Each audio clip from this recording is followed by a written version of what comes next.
Oke cuy, balik lagi di channel anime. Di video kali ini kita akan melanjutkan alur cerita dari Donghua Battle Through Heaven Season 5 episode ke-142.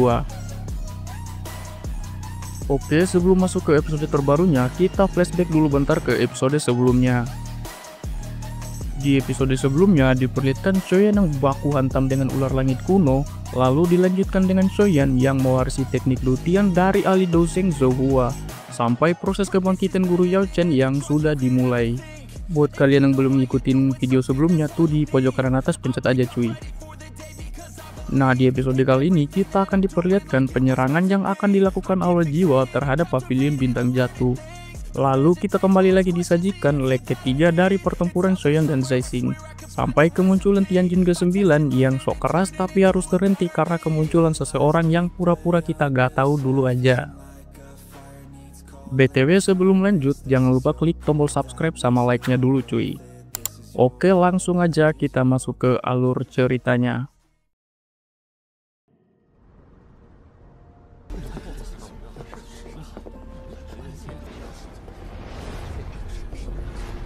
Di tengah suasana tenang dan rileks di Pavilion Bintang Jatuh, terlihat Feng Xian dan 3 dozun lainnya sedang membahas Shoyan dan guru Yao Chen yang belum ada kabar sama sekali selama di Menara Batu. Di sini Tianhu menenangkan mereka karena ia yakin Shoyan tidak mungkin melakukan hal yang tidak ia yakini.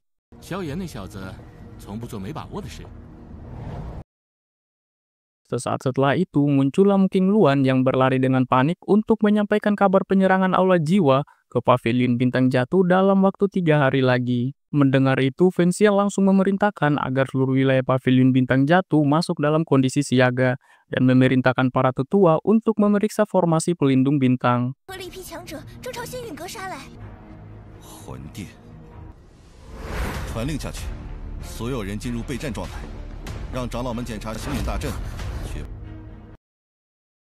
Sementara di dalam Menara Batu, terlihat Shoyan tengah mengawasi gurunya yang masih tenggelam dalam proses penyatuan tubuh barunya.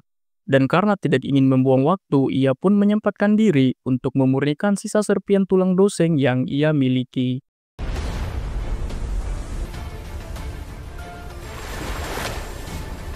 Dan benar saja, setelah menelan cairan hasil pemurnian itu, kekuatan Shoyan langsung meningkat ke puncak dozen bintang 1 dan menyebabkan ledakan aura doki kuat menyebar ke seluruh wilayah pavilion.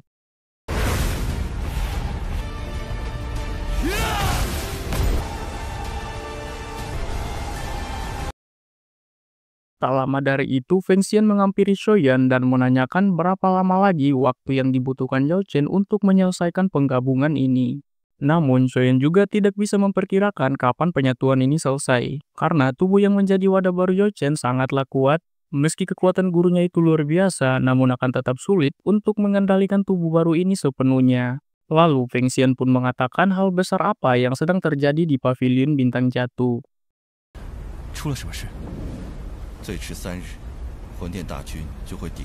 Di sini, Shoyan merasa geram mendengar Aula Jiwa akan melakukan penyerangan kemari dalam waktu 3 hari. Ditambah, saat ini adalah waktu yang paling krusial bagi gurunya yang sedang dalam tahap penyatuan tubuh baru. Namun, Feng Xian tetap meminta Shoyan untuk menjaga gurunya dengan baik karena ia akan melakukan apapun dan mengatur bagian luar dengan baik.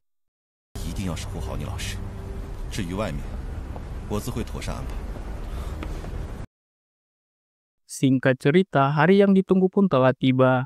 Terlihat, para murid dan tetua Pavilion Bintang Jatuh sudah bersiap di posisi masing-masing untuk menyambut kedatangan pasukan Aula Jiwa. Sedangkan di ruang kepala pavilion, terlihat Feng Xian dan 3 dozun lainnya sedang menerima info dari King Luan bahwa formasi pelindung bintang telah berfungsi dengan baik.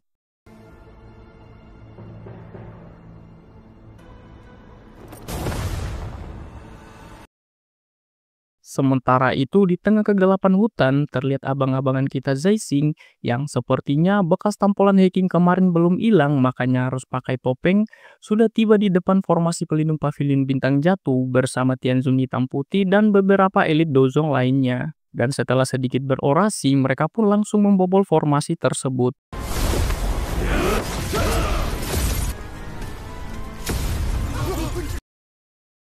Sementara di langit pavilion bintang jatuh sendiri, terlihat retakan yang mulai menyebar, menandakan bahwa sebentar lagi formasi pelindung bintang akan hancur. Hal ini tentu saja membuat para murid yang sudah siaga sedikit kena mental karena orang yang bisa menembus penghalang bintang pastilah bukan ahli sembarangan. Lalu di ruang kepala pavilion, Feng Xian yang sudah menyadari bahwa aula jiwa telah tiba, langsung keluar bersama yang lainnya untuk menenangkan para murid yang sudah mulai ketar-ketir.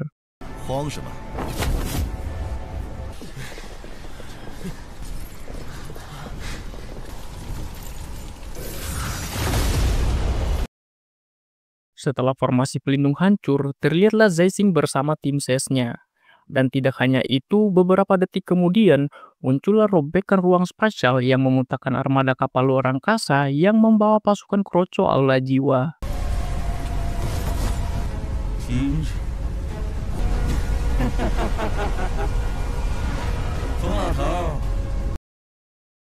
Di sini Zai Xing meminta pihak Feng Xian untuk menyerah saja. Akan tetapi, Feng Xian malah tersenyum dan meminta dua tetua dusun pavilion untuk menjawab permintaan Zai Xing. Dan tentu saja, jawaban dari dua tetua itu adalah pertempuran sampai akhir daripada harus menyerahkan pavilion yang telah mereka bangun dengan jerih payah sendiri.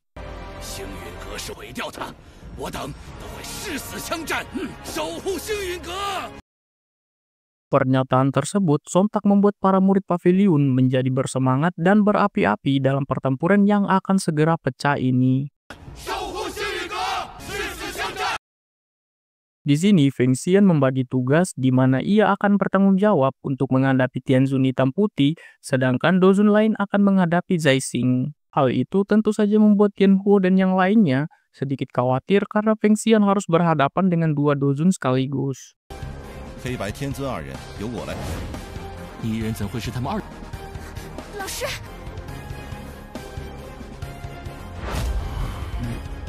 Namun sebelum pertempuran pecah, tiba-tiba muncul kilatan petir yang meminta untuk menyerahkan Zai Xing padanya.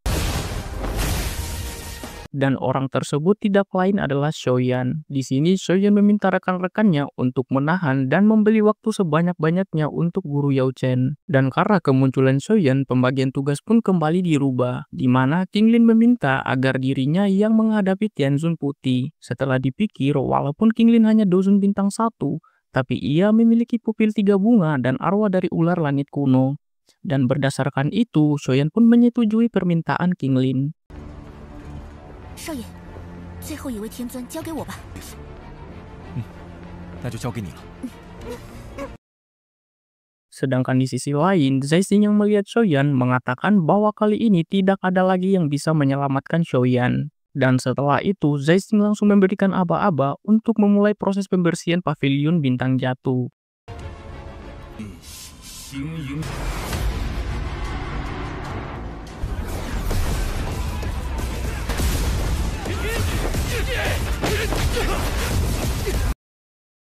Pertempuran gila-gilaan ini menyebabkan banyak goncangan yang efeknya sampai dirasakan oleh Yao Chen yang sedang di dalam menara batu. Di dalam pertempuran ini, semua orang sudah menemukan lawan mereka masing-masing. Dan diperlihatkan Tianjun hitam yang awalnya songong kewalahan menghadapi boneka iblis langit yang sudah memiliki kualifikasi untuk menghadapi ahli dozun bintang 4.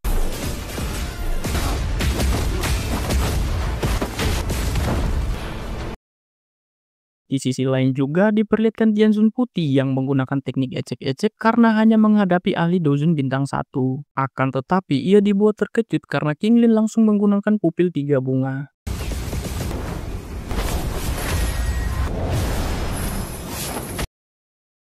Melihat itu membuat Tianzun putih menjadi serakah dan ingin merebutnya. Akan tetapi...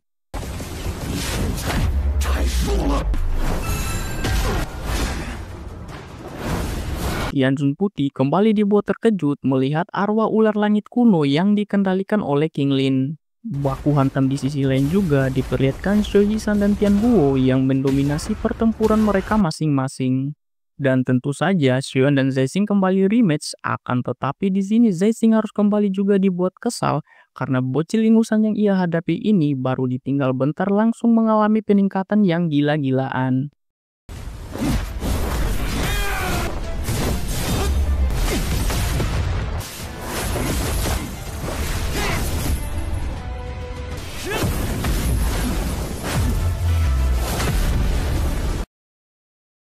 Setelah semua trik rantai ecek-eceknya bisa ditahan Shoyan, Zaixing yang sudah muak tidak akan membiarkan Shoyan hidup lebih lama lagi. Oleh karena itu, ia langsung mengeluarkan senjata pamungkasnya, yaitu pedang pemetik bintang. Dan benar saja, setelah menarik pedang itu dari ruang spasial, Zaixing langsung mengayunkannya dan menyebabkan robekan ruang spasial yang sangat besar.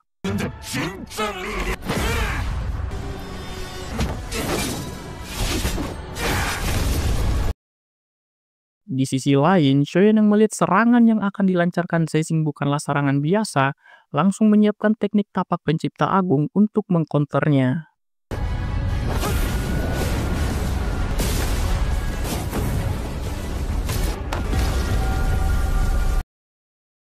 Setelah Shoyan maupun Zaixing sudah siap dengan teknik mereka masing-masing, langsung melepaskan serangan hingga akhirnya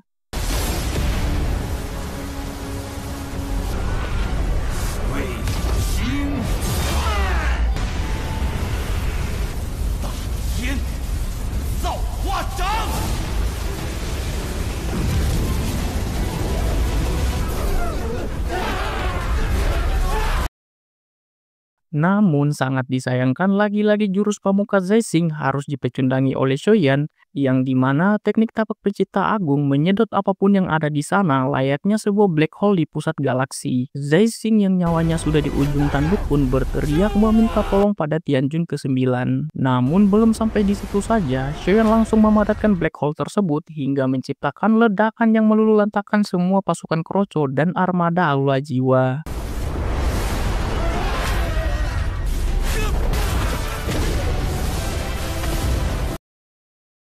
Meskipun Zaixing berhasil ia kalahkan, Shoyan juga mengalami kelelahan ekstrim karena teknik barusan benar-benar menguras dokinya. Dan di tengah kelelahan itulah, Shoyan kembali dibuat waspada karena mendengar suara yang mengatakan apakah garis keturunan Shoshuan sudah benar-benar dibangkitkan. Dan setelah itu muncullah Tianjun ke-9 yang sudah pasti jauh lebih kuat daripada Zaixing. Dan baru kali ini juga ada member Aula Jiwa yang woman cuy. Lalu, tidak butuh waktu lama, Tianjun ke-9 berkedip muncul di depan Shoyan sebelum memberikan tekanan dan meminta Shoyan untuk tidak melakukan perlawanan sia-sia. Dan sebelum Shoyan melakukan tabrakan serangan dengan Tianjun ke-9, tiba-tiba saja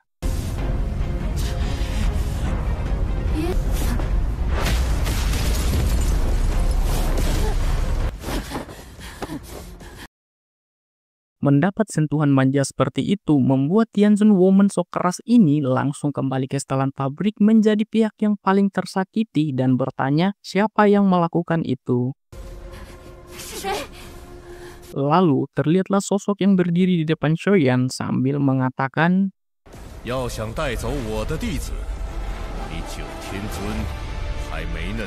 kemunculan guru Yao Chen dengan Rana Banseng ini tentu saja membuat semua orang yang sedang baku hantam berhenti. Waduh, gimana cuy episode kali ini? Seru nggak? Episode yang udah kita tunggu-tunggu dari dulu nih. Di episode depan udah pasti cuy, semua member Aula Jiwa tuh digas abis-abisan sama guru Yao Chen. Dan bagi kalian yang penasaran sama kelanjutan dan suka sama pembahasan Mimin, jangan lupa klik like sama subscribe-nya cuy. Oke, mungkin segitu dulu aja. Makasih buat lu yang udah nonton sampai sini dan selalu dukung channel ini. Sampai jumpa di episode selanjutnya. Bye-bye cuy.